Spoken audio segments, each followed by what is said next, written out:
Hello, welcome back. We've been talking about the Aztecs and what their culture was like prior to the arrival of the Spanish. Today, we're going to start talking about the Spanish and what their culture was like prior to the journey to Mexico. Join me, won't you, on this journey of intrigue, suspense, and danger.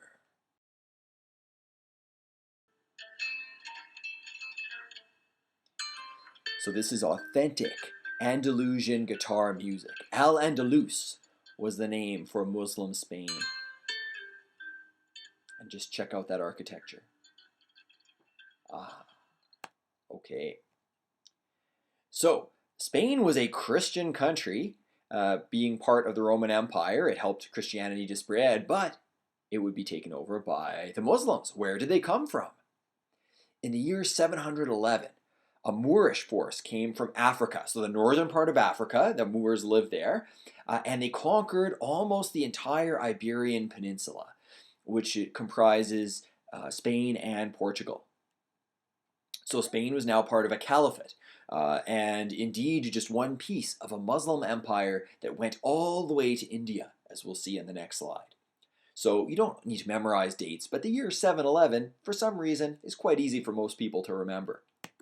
Well, thank heaven for 7-Eleven, your neighborhood dairy store. If it's not around the house, it's just around the corner at your 7-Eleven store. What a battle that was. Okay, so here's the Arab Empire in green. So you can see it spreads all the way from Saudi Arabia, where the Prophet Muhammad began an empire through conquest, all throughout northern Africa and up into Spain. It got even into a little bit of France, as you can see. There was actually quite a climactic battle with the French hero Charles Martel, who managed to stem the tides. You can also see a little bit of southern Italy fell under the influence of the Moors. And so actually, to this day, the fact that people in Spain and especially southern Italy tend to be of darker complexion than those of northern Europe, many of them can trace their heritage back to the Moors and the conquests from over 1,000 years ago. Pretty exciting stuff. And yes, that magenta, the Byzantine Empire, it's more purple on the map, they were following the Orthodox religion, so Christians as well, and it was really the remnant of the Eastern Roman Empire. We actually talked about them in our first unit. Okay, but we're focusing on Spain here. So al-Andalus, the Arab name for Muslim Spain, what was life like? Were people oppressed? Well, let's find out. So there was quite an exchange of ideas and goods throughout the empire. When we talk about the old Roman scrolls, many of them were preserved and spread to Europe through al-Andalus. And not surprisingly, being scholars and preserving this knowledge, they really valued learning. Many ancient Greek texts as well were both restored and translated into Arabic and then later other languages. Now this part is really noteworthy. There was tolerance of Christians and Jews. They were allowed to practice their religion despite the Muslims being in charge. By the year 1000, however, like just about any empire, the caliphate had divided and weakened, making it vulnerable. The future leaders were not as weak as the original ones, or sorry, not as strong. So you can see some habits there, some of the culture. They're drinking tea, very common pastime and social norm in Arab countries to share tea with people, as well as the hookah pipe. They would smoke that. And you can see some ancient Greek writing there. And of course, the one man asking, what does this ancient Greek text say? You're going to see something very profound here. I don't know, it's all Greek to me. Okay, so this is an activity, if we were in class, it's actually a bit of a scavenger hunt I prepared, but we're going to move past this. So life is pretty good for people in Moorish-controlled Spain. So we're going to see how things would change, though, with Christian Spain. So the Reconquista. You don't really need to be fluent in Spanish to know that means the Reconquest. This gradually happened in parts, as you can see from the map.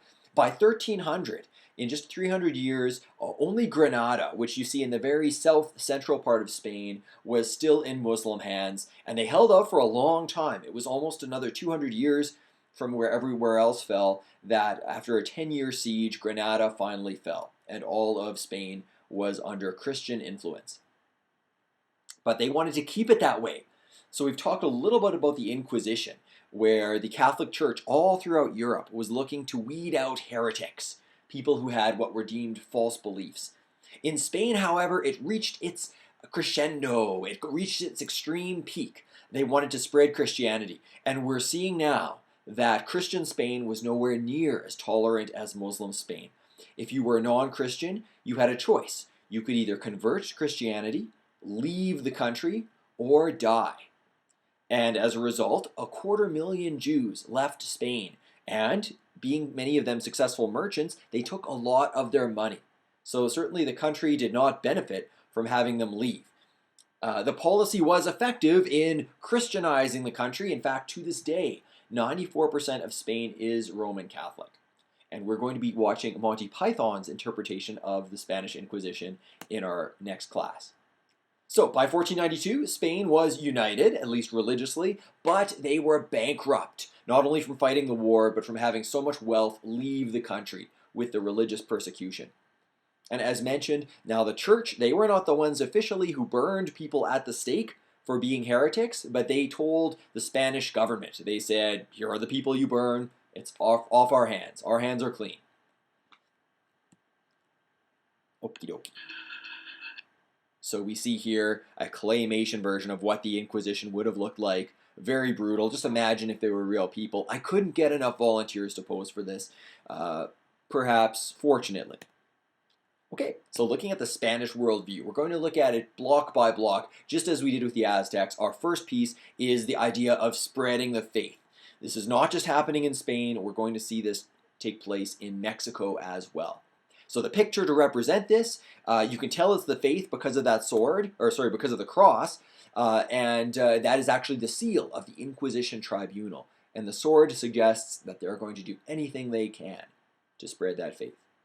So thank you very much for joining me on this ride, and I'll see you